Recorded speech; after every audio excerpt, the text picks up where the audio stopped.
మరి ఒక పద్యం. కంజాక్షునకు గాని కాయంబు కాయమే పవన గుంఫిత చర్మ బస్రిగాక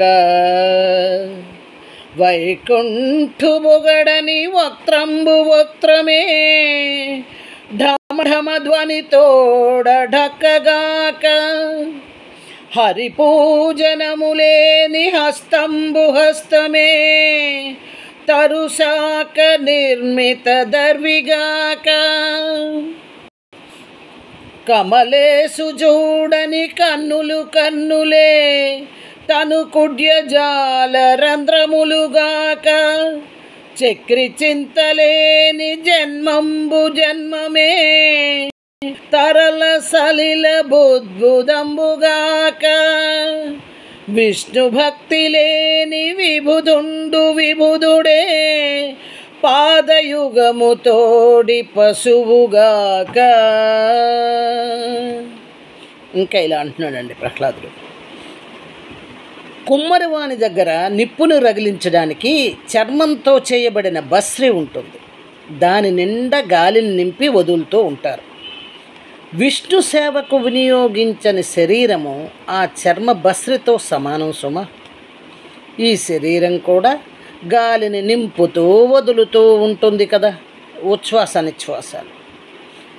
శ్రీహరి కీర్తిని మాటిమాటికి పొగడని వాని శరీరము ఒట్టి కబుర్లు చెబుతూ వాయించే ఢక్క లాంటిది కదా.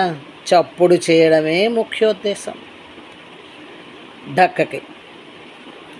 హరికి పూజలు సమర్పించని చేతులు కర్రతో చేయబడిన తెడ్లుతో సమానం. ఇంకా శ్రీ మహావిష్ణువును కన్నులారా చూడని వాని కళ్ళు ఇంటికి అమర్చబడిన కిటికీలతో సమానం.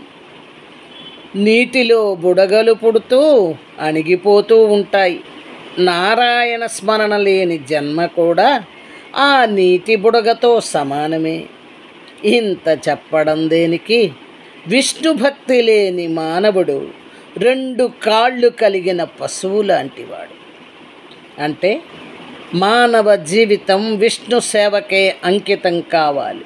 లేని ఎడల ఇతర కార్యకలాపాలు ఎన్ని చేస్తున్నా అవి అన్నీ ఒట్టి వృధా సుమ అని చెప్పాడు ప్రహ్లాదుడు. బాగుంది కదా.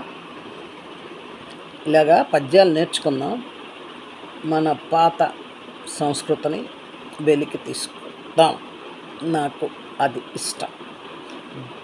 దసరా పద్యాలు కానీ, పోతన పద్యాలు కానీ, వేమన పద్యాలు కానీ, సుమతి శతకం కానీ, ఇవన్నీ కూడా నేను పెడుతున్నాను.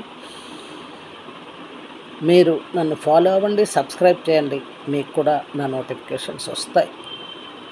నేను చాలా అంటే ఇవి నాకు చేయడం రాదు.